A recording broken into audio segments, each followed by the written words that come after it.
We are live here at E3 on PlayStation Livecast Day 1. I am joined by Bruce Straley and Neil Druckmann of Naughty Dog. Thank you, gentlemen, for joining us here today. What's up, Sid? Kicking off the show in Yeah, style. let's kick this thing. So, big night last night for you guys. Bruce, we got to see you up on stage. Almost have a heart attack. Yeah. Now tell me about that little moment, because that's an interesting moment. I mean, what exactly happened? Interesting. Yeah. Panic. If losing 10 years of your life is interesting. Sheer panic. Horrifying. Oh, okay, so I didn't do any of the run-throughs or dress rehearsal. I start heading out on the stage in complete black. There's a guy following me with a stool. I'm supposed to watch out for Bill with the stool. And I notice when I get out there that the controller's not where it's supposed to be. I'm like, uh-oh. And then Bill's like, excuse me. And I'm like, I'm just thinking about controller. He's like, excuse me. I'm like, okay, sorry. Let me get out of this guy's way. I dig into the well. I find the controller. Okay, we're good. It has the light on. The blue light's on.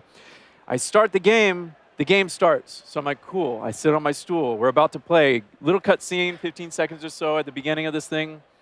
Nate's supposed to move. I'm supposed to hit the analog stick, and he's supposed to respawn. This is gameplay. This is what happens when you're playing a game. Nothing happened. Nothing happened. Nothing happened. I thought you were doing it for dramatic effect. And then I start moving the camera, and nothing. And then I'm like, oh my God, now my brain's not working. And I'm like, okay, grab the other controller there's a backup unit there. And I start moving that, thinking like, well, maybe they're crossed or something. That one doesn't move. Nothing's happening whatsoever. Neil tells a story of what's happening backstage. Well, I actually, because I was backstage with Bruce most of the night, I walked out to the front, and I'm watching the thing. I'm like, walk. Bruce, why aren't you walk? Bruce, walk. And I start spinning. I don't know what to do. I'm just like spinning around. I'm like, could a backup do something? And then all of a sudden it restarted. I was like, okay, they got the backup going. So apparently what happened is so I hit the PS button. I saw the OS on the secondary unit. Actually, it popped up. So I'm like, okay, it's responding. So I pointed at that, and apparently they have the feed and the monitors, and they could see that I was starting to pick up the backup unit. And they were like, okay, pick up the feed of the backup. Bruce is playing on the backup. And then I started playing on that one, and luckily he moved. The crowd went wild. It's just like, Nate's actually moving. It's a game. This is awesome. It is a game, and it's a live demo. I mean, these kinds of things can happen, you know? Yeah. I think the Final Fantasy VII Remake screams were so loud they shorted out the controller. Dude. That may well be. But here we are. We're seeing actually some footage from some of the stuff we saw last night, Uncharted 4, A Thief's End, looking fantastic. And I'll tell you something, one of the takeaways for me was the scale of the game, the fidelity of the game, and just the destructibility of the environments. I mean, the density is really, I've never seen anything quite like it. Yeah, it's one of the things that we set out to do with this demo. This is half of a much longer demo. Part of the game, actually. And it's a new take on our set pieces, really rooted in core mechanics. And it kind of starts with this sort of like almost mundane sort of, market fight. We wanted a lot of destructibility, a lot of interaction with the environment. And we wanted to really feel the power of this turret truck that has been menacing you. And it's really coming in, and we want to set this character up now and really show what it can do to the environment and to you, and really push Nate around. So it starts off kind of like, okay, some tables are blowing up. Okay, some pieces are blowing up. And then when we get to the Jeep, now we're like in a whole new scenario, whole new mechanic, whole new system, like with the Jeep for Uncharted. Now it's completely drivable. And then that's just half, and then we get to the rope. Yeah. And then it goes on and on. And it goes on, and it's like, and it escalates. It has this beautiful like arc to it that this is just the beginning. What you're seeing here is like fun, a lot of diversity as far as like the ways you can approach it in gameplay. And last time we showed gameplay at the PlayStation Experience, Drake was by himself for the most part until you reached Sam. And here we wanted to show Sullivan's back, and you got the kind of the repertoire, the banter between these two guys. And then, some of the stuff we've learned from The Last of Us. Here you're seeing this melee fight where your ally can come and help you out, and likewise, there's going to be times where you have to help your ally out. Here's my favorite moment. Here we go. Boosh! I love that. That's so awesome. And then Sully does his thing. So, again, so much of Uncharted is this family, that Nate has built for himself. And so much, where the story eventually goes is that, the conflict that starts to arise between these people that have been so close for all these adventures. And then this kicks off here. We're seeing the beginning of this just really breathtaking, extended sequence that I think kind of went further and longer than anyone was expecting. And actually, we got a great question off Twitter. We asked some folks on Twitter, PlayStation fans, what questions you have for Naughty Dog about Uncharted 4. And Alejandro Lopez asked, was the was the driving part, was that player controlled or is like the computer controlling the Jeep? So what All do you? player controlled. Yeah, it's a completely drivable, rooted in core mechanics Jeep. Go anywhere you want. The only barriers you're going to hit are the barriers of the world. The buildings, cliffs.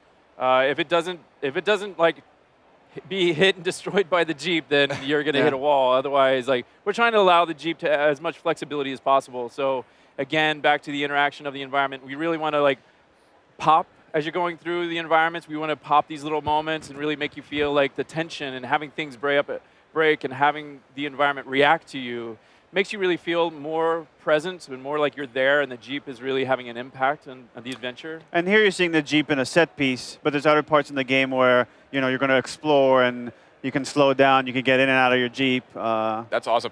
A couple other unnamed game developers came up to me and were raving about this sequence particularly. And they were saying the amount of assets, the amount of production that it would take to have all this content flying past the player. They're like, I don't think of Uncharted as an open world game, but I mean, this is just a new look. This is not something I would have expected necessarily from Uncharted.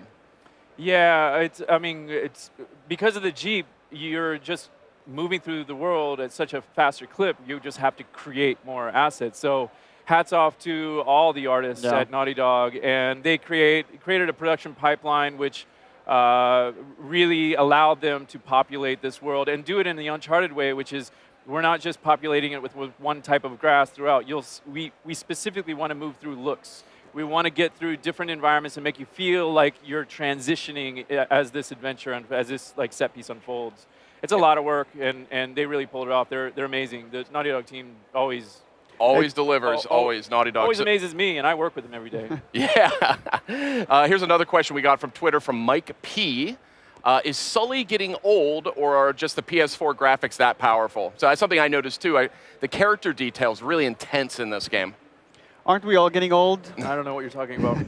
As the story progresses and we're entering Uncharted 4 and it's several years after Uncharted 3, all our characters are getting older, and we wanted to show that there is a progression in these characters and they're aging and evolving as they're going along. But two is that the graphical style is slightly different. We're slightly more realistic. It's still stylized. It's not reality, but you are going to see more wrinkles and creases. And with our new tech, the way the skin moves over bones, it's really just adding another layer of fidelity that we never had before. Another question I got from Twitter from Brad K. wants to know what new game mechanics are in Uncharted 4. Now, I think we're seeing a big one right here. We've also seen Drake has a little fun with a grappling hook. What else is in store? You're about to see that right here. Yeah. Well, that's the fun thing about these mechanics is like we've taken the rope and we said, well, what can we do with the rope? It's not just about like what we can do in, spatial problem solving and how to get through an environment. It's not about puzzling and how you can maybe move or interact with the environment with this object. But here we have the combination of two core mechanics. You're driving the Jeep, and as you get an opportunity, which there may be opportunities coming on the extended playthrough, then you can continue to use the rope, and it's a fantastic little multiplication there. Like once you have one core mechanic, a new addition to your toolbox, you have another one. And that's what you're trying to do in production. You're just trying to find the most essential and most kind of multiplicative. I don't know how else to say it, like scalable kind of set. So you want a very few amount, but you want them to be exploitive. So you can really get the bang for the buck out of each one of these things that you're adding. And a lot so of the rope and the versatility. Jeep are huge. A lot of versatility. Yeah. Thank you, Sid. There you go. I was thinking, I was like, what's that word he's looking for there? And then here's a quick one from Alexis from Twitter. What's the most fun you've had making Uncharted 4? Is there a particular element? I think it might be different for each of you, or maybe not. Most fun. Shipping it? Shipping it? Shipping it?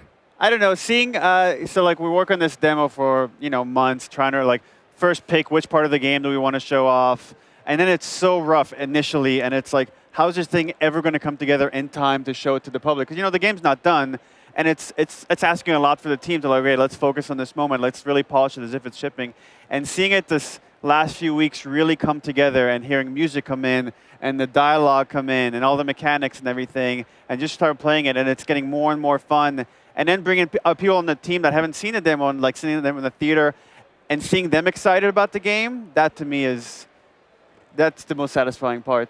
I'm going to be a complete nerd on this one. Like, normally it's about the team, and it is about the team, and it is about those guys and the work they do and being proud. But for me, there's also something about this and the PSX demo, which we really, really, really focused on not making it a dog and pony show. It's core mechanics. We worked on Nate's moveset. We worked on his animations. We worked on like how the actual joystick feels. Like what you're actually seeing here, that Jeep is drivable, and it's not like any vehicle that you've seen it's an adventure vehicle. It's an Uncharted vehicle.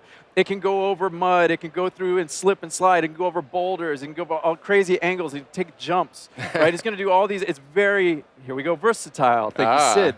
So it's one of those things where when we focus on these demos, we're also focusing on what our game actually is going to end up being. So I come off of something like E3 or PSX with way more assurance of like, I know where we're going. I feel very comfortable about like how we're going to like make this game come together. And what we're seeing here is like, this is our benchmark. These are the types of moments that we get to say as a team, like, this is what we're making, rad. So far, so good on that front, I'd say. Oh, good. Now, we could talk about this all day, and believe me, I want to, but we do have a schedule. I wanted to just touch base very quickly with you guys. Any key standouts from PlayStation's press conference last night, just personally?